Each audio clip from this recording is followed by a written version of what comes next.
آج علی مین گنڈا پور نے بھی ایک بیان دیا ہے، آپ کی نظر سے گزرا ہے، جس کے اندر وہ کہتے ہیں کہ وہ بات چیت کے لیے بھی تیار ہیں، عمران خان قربانی دینے کے لیے بھی تیار ہے۔ میں آپ کو بلکہ سنوا دیتا ہوں، شاید آپ اگر اس کے اوپر رسپونڈ کر سکیں۔ مین نے کیا کہا ہے؟ عمران خان صاحب نے بارہا کہا کہ میں بات چیت کرنے کو تیار ہوں پاکستان کے لیے۔ انہوں نے یہ بھی کہا اگر میری وجہ سے پاکستان کی ترقی ہوتی ہے میرے ہٹنے سے تو میں ہٹنے کو بھی تیار ہوں۔ عمران خان کی جو رہائی کی بات ہے ہم اس کے لیے پوری کوشش کر بھی رہے ہیں، ہم کریں گے بھی صحیح۔ سارے جیلی کیسز ہیں، ایکسپوز ہو رہا ہے یہ نظام۔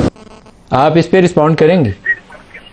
ندیم بھائی، جہاں تک خان صاحب کو میں پرسنلی جانتی ہوں تو ان کی اپنی سیلف کبھی بھی امپورٹنٹ نہیں ہوتی ہے کہ وہ اپنی کوئی پوزیشن کے لیے اور پاور کے لیے انہوں نے کوئی اسٹرگل کیا، وہ اس لیے اسٹرگل کر ہی نہیں رہے ہیں۔